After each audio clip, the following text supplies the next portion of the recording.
ഒരു വർഷമായി മുടങ്ങിക്കിടക്കുന്ന ഇടമലക്കുടിയിലേക്കുള്ള റോഡ് നിർമ്മാണം അടിയന്തരമായി പൂർത്തീകരിക്കുമെന്ന് പട്ടികവർഗ വകുപ്പ് മന്ത്രി ഒ.ആർ. കേളു നിയമസഭയിൽ വ്യക്തമാക്കി.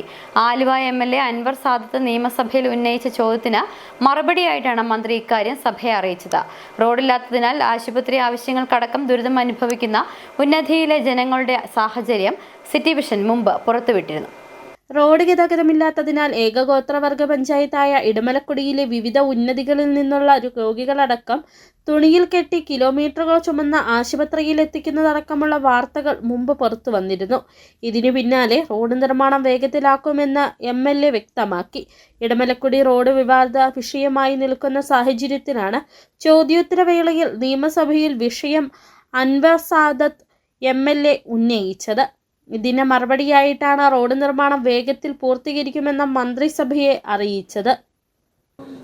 ആ പ്രയാസങ്ങൾ മനസ്സിലാക്കിയാണ് കഴിഞ്ഞ രാധാകൃഷ്ണൻ മിനിസ്റ്റർ ഇവിടെ നമ്മുടെ വകുപ്പ് കൈകാര്യം ചെയ്ത സമയത്ത് അങ്ങോട്ടുള്ള 11 കിലോമീറ്റർ റോഡ് നിർമ്മിക്കുന്നതിന് വേണ്ടി 13 കോടി രൂപ നമ്മൾ അനുവദിച്ചു. ആ അനുവദിച്ചതിൻ്റെ അടിസ്ഥാനത്തിൽ ആ റോഡിൻ്റെ പ്രവർത്തനങ്ങൾ ഇപ്പോൾ നടന്നുകൊണ്ടിരിക്കുകയാണ്. ഏകദേശം 5 കിലോമീറ്ററോളം ആ റോഡിൻ്റെ നിർമ്മാണം പൂർത്തീകരിച്ചു.